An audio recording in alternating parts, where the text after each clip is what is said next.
Hello students, आज की video में हम BA third year 5th semester के सोशियोलॉजी यानी समाजशास्त्र के पेपर नंबर 2 का सिलेबस डिस्कस करने वाले हैं। जो न्यू बैच 2026-27 है उसके लिए हम न्यू सिलेबस डिस्कस करेंगे हर यूनिवर्सिटी के लिए।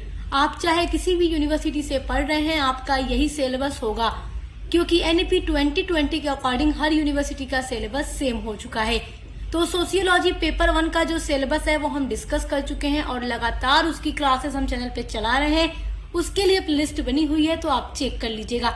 आज की वीडियो में पेपर 2 का सिलेबस डिस्कस करने के बाद नेक्स्ट वीडियो से इसकी भी क्लासेस शुरू हो जाएंगी सक्सेस मास्टर पॉइंट पर, क्योंकि ये एक ऐसा चैनल है जहाँ पर BA के हर सेमेस्टर की क्लासेस न्यू सिलेबस के अकॉर्डिंग कराई जाती हैं, प्लस एग्जाम की तैयारी न्यू मॉडल पेपर के थ्रू कराई जाती है। तो जब आप BA के थर्ड ईयर में आ जाते हैं, 5th सेमेस्टर में आ जाते हैं, तो आप ये जान ही चुके हैं कि आपके हर सब्जेक्ट का 2 पेपर हो जाएगा। तो सोशियोलॉजी पेपर नंबर 2 में आपका जो पेपर है उसका नाम है रिसर्च मेथोडोलॉजी इन सोशल साइंस, यानी सामाजिक विज्ञान में अनुसंधान पद्धति, यही आपके पेपर का नाम है। तो बच्चे सिलेबस के लिए अक्सर परेशान रहते हैं कि मैम हमारा न्यू सिलेबस क्या होगा, बता दीजिए, हम इस यूनिवर्सिटी में हैं, उस यूनिवर्सिटी में हैं, तो कहीं से भी पढ़ रहे हो सिलेबस यही होगा और जो पूरी क्लासेस आपको करनी होगी इसी सिलेबस के अकॉर्डिंग करनी होगी और जो आपका एग्जाम में क्वेश्चन आएगा सब इसी सिलेबस के अंदर से आएगा। कोई भी क्वेश्चन आपका आउट ऑफ सिलेबस नहीं होगा। तो चलिए देखते हैं आपकी पहली यूनिट क्या है। इसमें भी टोटल 8 यूनिट्स हैं। तो यूनिट नंबर 1 आपकी है सामाजिक अनुसंधान। तो इसमें आपको जानना है सबसे पहले कि सामाजिक अनुसंधान होता क्या है। सोशल रिसर्च आप कह सकते हैं या रिसर्च मेथोडोलॉजी, ये सब होता क्या है। तो सामाजिक अनुसंधान का अर्थ आपको जानना है, उसकी परिभाषा जाननी है, उसकी अवधारणा पढ़ना है और सामाजिक अनुसंधान के कितने प्रकार हैं वो आपको पढ़ना है। सामाजिक अनुसंधान का क्या महत्व है ये आपको पढ़ना है और वैज्ञानिक अनुसंधान के चरण, ये सारे टॉपिक आपके यूनिट नंबर 1 के हैं और ये सब कुछ आपको यूनिट नंबर 1 के अंदर हमारे चैनल पर पढ़ाया जाएगा। आपको किसी भी चीज के लिए बिल्कुल टेंशन नहीं लेना है क्योंकि हमारे चैनल पे सब कुछ आपका प्रोवाइड कराया जाता है। अब देखिए यूनिट नंबर 2। यूनिट नंबर 2 में आपको पढ़ना है अनुसंधान डिजाइन। तो अनुसंधान डिजाइन क्या होता है, इसका क्या अर्थ है, ये आपको पढ़ना है। अनुसंधान डिजाइन के प्रकार कितने हैं, ये कितने प्रकार का होता है, ये पढ़ना है। अनुसंधान डिजाइन का महत्व क्या है, ये आपको पढ़ना है और अनुसंधान डिजाइन की परिकल्पना, ये सारे टॉपिक आपके यूनिट नंबर 2 के हैं। तो सब कुछ हम आपको पढ़ाएंगे। चलिए देखिए यूनिट नंबर 3। इसमें आपको पढ़ना है सामाजिक अनुसंधान में वस्तुनिष्ठा की समस्याएं क्या हैं। तो देखिए सामाजिक अनुसंधान में वस्तुनिष्ठा की कुछ समस्याएं होती हैं, कुछ नैतिक मुद्दे, ये सारी चीजें आपको पढ़नी है और साहित्यिक चोरी और कॉपीराइट, ये सारे टॉपिक आपको यूनिट नंबर 3 के अंदर पढ़ना है। तो ये सारे जो टॉपिक देख रहे हैं आप, इस पर मैं वीडियो अपलोड कर चुकी हूँ, तो आप चाहे तो हमारे चैनल पर विजिट कर सकते हैं, चेक कर सकते हैं। तो यूनिट नंबर 4 में आपको पढ़ना है अनुसंधान के प्रकार।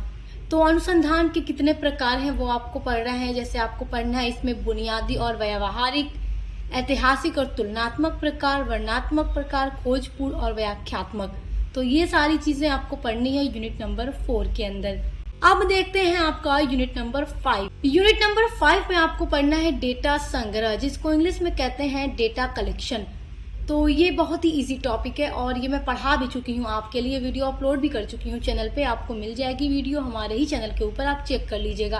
तो डेटा संग्रह में 2 तरीके का होता है, प्राथमिक होता है और माध्यमिक होता है, यानी प्राइमरी एंड सेकेंडरी सोर्सेज।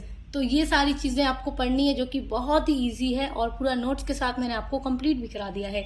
उसके बाद है डेटा संग्रह की तकनीकी और तरीके। तो डेटा संग्रह यानी डेटा कलेक्शन के क्या तकनीक हैं और क्या तरीके हैं, वो तरीके हैं जिनसे डेटा को कलेक्ट किया जाता है।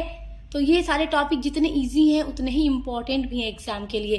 तो आपको एक बार में वीडियो देखते ही समझ आ जाएगा टॉपिक और एग्जाम में यहाँ से लॉन्ग क्वेश्चन आता है। तो ये भी टॉपिक मैं आपके लिए पढ़ा चुकी हूँ। यूनिट नंबर 7 देखिए, इसमें आपको पढ़ना है डेटा का वर्गीकरण और प्रस्तुति। डेटा का वर्गीकरण का मतलब होता है डेटा कलेक्ट जो कर लिया जाता है, चाहे वो प्राइमरी डेटा हो या सेकेंडरी डेटा हो।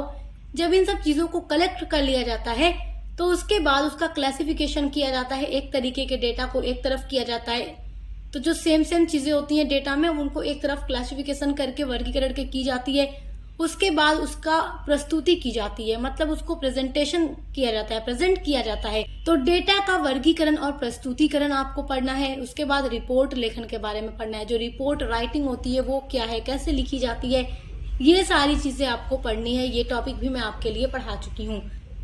यूनिट नंबर 8 देखिए, जो कि आपकी लास्ट यूनिट है। इसमें आपको पढ़ना है समाजशास्त्र में सांख्यिकी का अवलोकन, केंद्रीय प्रवृत्ति के माप, जिसमें आपको पढ़ना है सरल अंक गणित, माध्य, माध्यिका व बहुलक यानी मीन, मीडियन, मोड के बारे में आपको पढ़ना है। ये यूनिट जो आपकी है, इसमें आपको न्यूमेरिकल क्वेश्चन मिलेंगे और मीन, मीडियन, मोड कैसे फाइंड करना है, इन पर मैं वीडियोस ऑलरेडी बना चुकी हूँ। चैनल पे हमारे वीडियो अपलोड है। जो सांख्यिकी होती है, स्टैटिस्टिक्स होता है, उसके बारे में मैं पढ़ा चुकी हूँ। तो आपको हमारे चैनल पर मीन, मीडियन, मोड निकालने की वीडियो मिल जाएगी। वो आप चेक जरूर कीजिएगा, क्योंकि यहाँ से आपका न्यूमेरिकल क्वेश्चन आपके एग्जाम में बन जाएगा। बाकी जो भी यूनिट्स आपने देखी वो सब थ्योरी वाला है, सब कुछ आपको लिखना रहेगा, कोई न्यूमेरिकल क्वेश्चन नहीं होगा। बट यूनिट नंबर 8 से न्यूमेरिकल क्वेश्चन आएंगे। तो कौन से क्वेश्चन आएंगे, कौन से इंपॉर्टेंट है, वो मैं आपको बता दूंगी। उसके लिए अलग वीडियो बना करके, उसके लिए आपको टेंशन नहीं लेना है। तो आई होप कि आप अपने सोशियोलॉजी पेपर नंबर 2 का सिलेबस समझ गए होंगे कि न्यू बैच 2026-27 में आपका क्या न्यू सिलेबस है और किस तरीके से आपको पढ़ाई करनी है। तो लगातार हर एक सब्जेक्ट की क्लासेस चैनल पे चल रही है, तो विजिट कीजिए। पसंद आया तो सब्सक्राइब करना मत भूलिएगा। हम मिलते हैं अगली वीडियो के साथ।